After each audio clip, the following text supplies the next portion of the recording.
Wesh wesh les amis. Alors dans cette vidéo, on va se demander pourquoi notre ancien président de la République, Nicolas Sarkozy, se retrouve aujourd'hui devant les juges.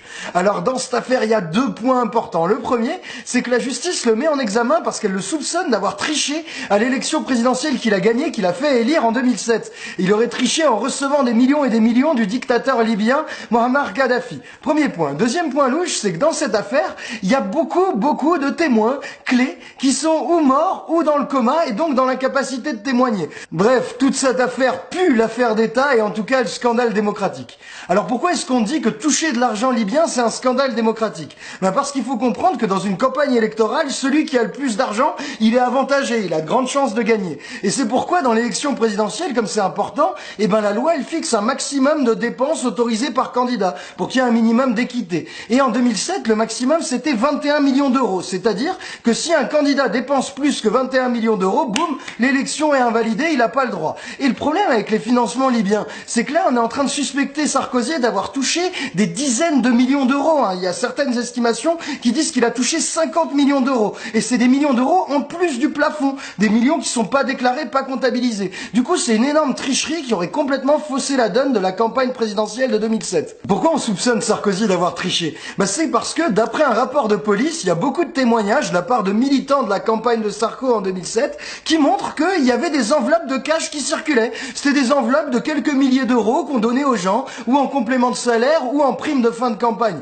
Donc, il y avait du cash non déclaré qui fait péter le plafond. Premier élément grave. Et il y a un autre élément méga louche, ça c'est Claude Guéant, le numéro 2 de Sarkozy et directeur de campagne en 2007. Ce mec, tout seul, il loue, juste pendant le temps de la campagne, un énorme coffre-fort à la BNP. C'est un coffre-fort où tu peux te tenir debout, donc c'est méga fat. Et comment il justifie quand la justice lui demande, il dit « c'était pour garder en sécurité les discours de Sarkozy ».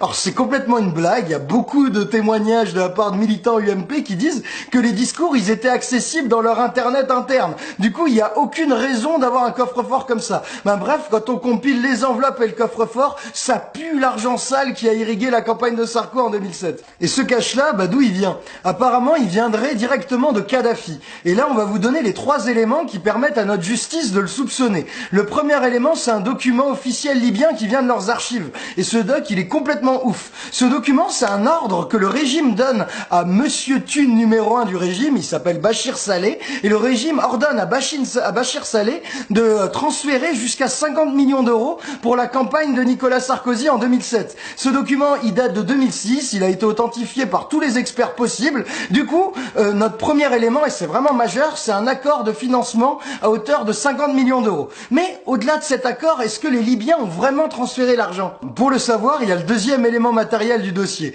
Là, c'est les carnets de Monsieur Thune numéro 2 du régime, Choukri Ghanem. Dans son carnet, en avril 2007, il note que 6,5 millions ont bien été envoyés au clan Sarkozy. Donc ça veut dire que sur les 50 millions de l'accord, on a déjà la trace d'au moins 6,5 millions qui sont parvenus à Sarkozy.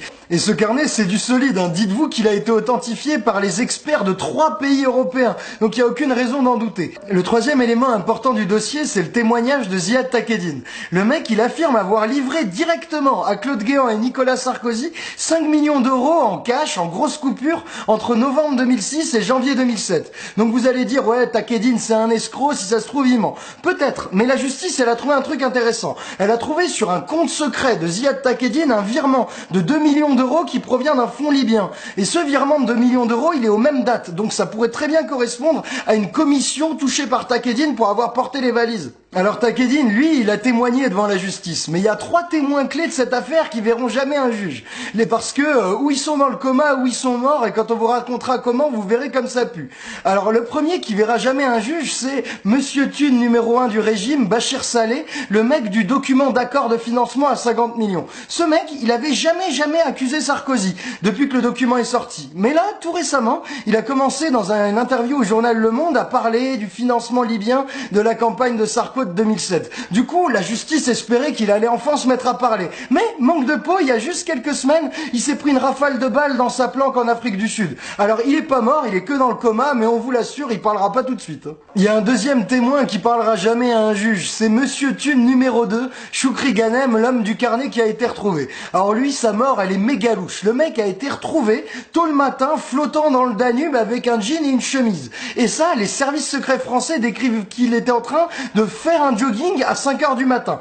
Donc déjà c'est bizarre, mais ce qu'il y a de plus bizarre encore, c'est le timing. Le mec est mort moins de 24 heures après la révélation par Mediapart de l'accord de financement libyen à hauteur de 50 millions. Alors on n'est pas les seuls à trouver ça bizarre, hein. Il y a les révélations de documents de Wikileaks qui montrent que les Ricains aussi qualifient sa mort de hautement suspecte. Donc on sait pas à quel point c'est suspect, mais dans tous les cas, il fait pas bon être Monsieur Thune en Libye. Enfin, il y a un troisième mec qui pourra pas témoigner. Le mec, c'est Al-Bishari, un anti-kadhafiste notoire qui, pendant la guerre en Libye, par chance, il arrive à trouver les cassettes d'enregistrement de Kadhafi. Parce que Kadhafi, il enregistrait ses conversations avec les dirigeants étrangers. Du coup, dans ces cassettes, il se dit, ah, il y a peut-être des enregistrements avec Sarkozy ou son clan qui parlent des financements libyens de la campagne. Il se dit qu'il va les vendre à la France. Il contacte les services secrets français et quelques jours après, il meurt. Il meurt de quoi? Il a 37 ans et il meurt d'une crise de diabète foudroyante. Pas d'autopsie, pas de cassette, pas de bol mon gars. Bon, si tout se confirme, cette affaire c'est méga grave, hein. On est quand même en train de parler d'un dictateur libyen qui aurait financé à coups de valises de cash l'élection présidentielle de Nicolas Sarkozy. Ça veut dire que le moment le plus important de notre démocratie, l'élection présidentielle, eh ben elle a été hackée. Il y a eu une énorme tricherie en 2007, c'est un truc majeur pour notre pays. Et en plus, dans cette affaire, on voit des témoins clés qui tombent comme des mouches, qui sont dans le coma ou qui sont morts dans des circonstances plus que suspectes. Donc nous, on espère que la justice va pouvoir travailler sereinement et faire la lumière sur cette énorme magouille d'État et que peut-être les témoins arrêteront de tomber parce que là en ce moment ça débite. Premier truc, et on compte sur vous. On compte sur vous pour partager cette vidéo parce qu'on entend parler de cette affaire comme un financement libyen. Non, c'est pas un financement libyen. C'est une affaire d'État et notre élection majeure qui a peut-être été hackée par un dictateur et Sarkozy. C'est un truc plus que grave pour notre démocratie. Donc faut faire tourner le message et n'hésitez pas à vous abonner à notre page si vous voulez suivre les développements de cette affaire ou des autres magouilles. À bientôt les copains. Ciao.